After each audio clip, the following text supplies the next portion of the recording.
BTC সচিবালয় আক্ৰমণৰ আঁৰত কোন বাগযুদ্ধ আৰম্ভ হাগ্ৰামা মহিলাৰী আৰু দীপেন বড়োৰ মাজত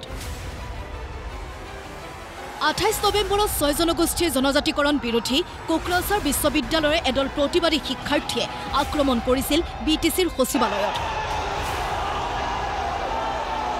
এই ঘটনাৰে সৈতে UPPL আৰু এপছু জড়িত থকাৰ অভিযোগ উত্থাপন কৰিছিল BTR প্ৰধান হাগ্ৰামা মহিলাৰীয়ে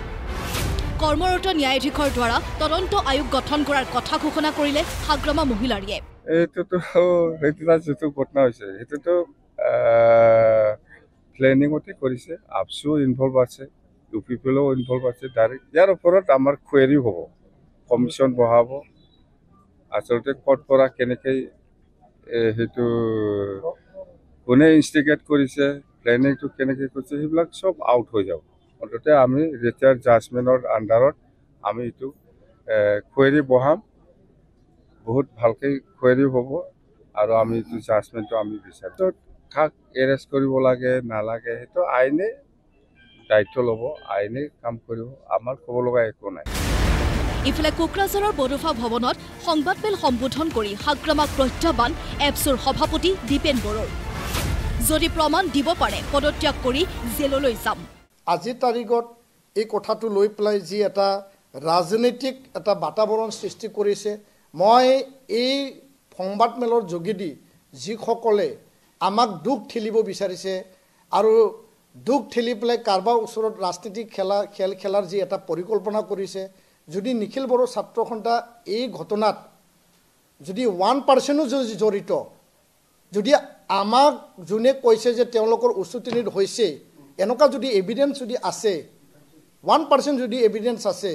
নিখিল বড়ো ছাত্ৰ সন্থা সভাপতি মই ৰিজাইন কৰি পেলাই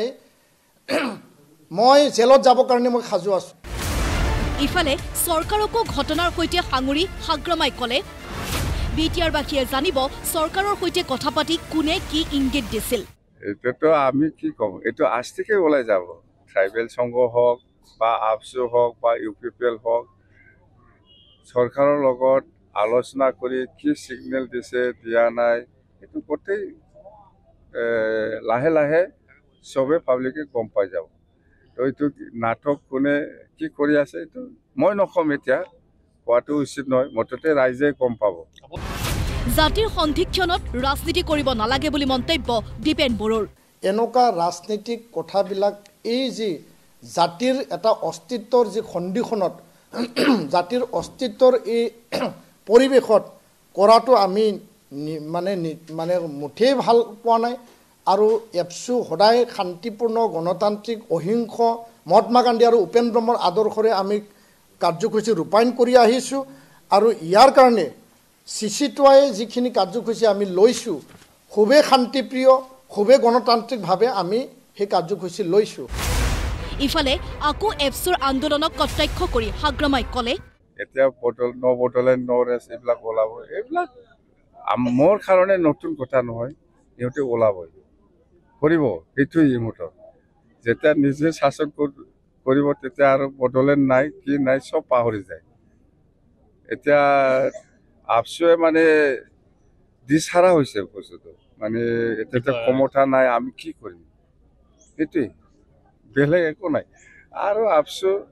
আমিও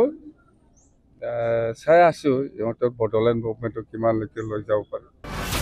BTRত থকা 6 জনগোষ্ঠীৰ লোকে জনজাতিকৰণৰ বাবে NOC ল'ব লাগে নে নাই সেই কথা স্পষ্ট কৰক হাগ্ৰামা মহিলাৰীয়ে প্ৰত্যাহ্বান দীপেন বড়োৰ এতিয়া 6 শিডিউল BTC BTR যি শহীদৰ বিনিময়ত 5000 শহীদৰ বিনিময়ত যি নিৰ্মাণ হ'ল যি অধিকাৰ আমি পালোঁ যি সংগ্ৰামখন আমি অস্তিত্বৰ কাৰণে কৰিলোঁ ইয়াত এতিয়া যদি নতুনকৈ যদি জাপি দিয়ে সেই সীমাৰেখাডাল সেই লক্ষ্মণ ৰেখা টানিবৰ কাৰণে আমি প্ৰস্তাৱ দিছোঁ আৰু আমি কিছু প্ৰস্তাৱ দিয়াৰ কাৰণে চৰকাৰে তাত এটা লক্ষ্মণ ৰেখাও টানিছে আৰু যদি আজি BTC প্ৰধান তেওঁ সেই লক্ষ্মণ ৰেখাটো যদি নালাগে বুলি কয় যে NOCটো যদি নালাগে বুলি কয় তেতিয়াহ'লে আমাৰ আপত্তি নাই এইটো আনডিভাইডেড গোৱালপাৰাৰ বড়ো ৰাইজে সিদ্ধান্ত ল'ব BTRবাসী বড়ো ৰাইজে সিদ্ধান্ত ল'ব বাগযুদ্ধ বাৰু চলি থাকিব কিন্তু গণতন্ত্ৰলৈ ভাবুকি কঢ়িয়াই BTCৰ সচিবালয়ত আক্ৰমণ কৰিছিল কোনে সেই কথা শীঘ্ৰে আহক পোহৰলৈ বৰমাৰ পৰা ভৰত ৰাজবংশী আৰু কোকৰাঝাৰৰ পৰা ৰিনয় বসুমতাৰীৰ ৰিপৰ্ট প্ৰতিদিন টাইম।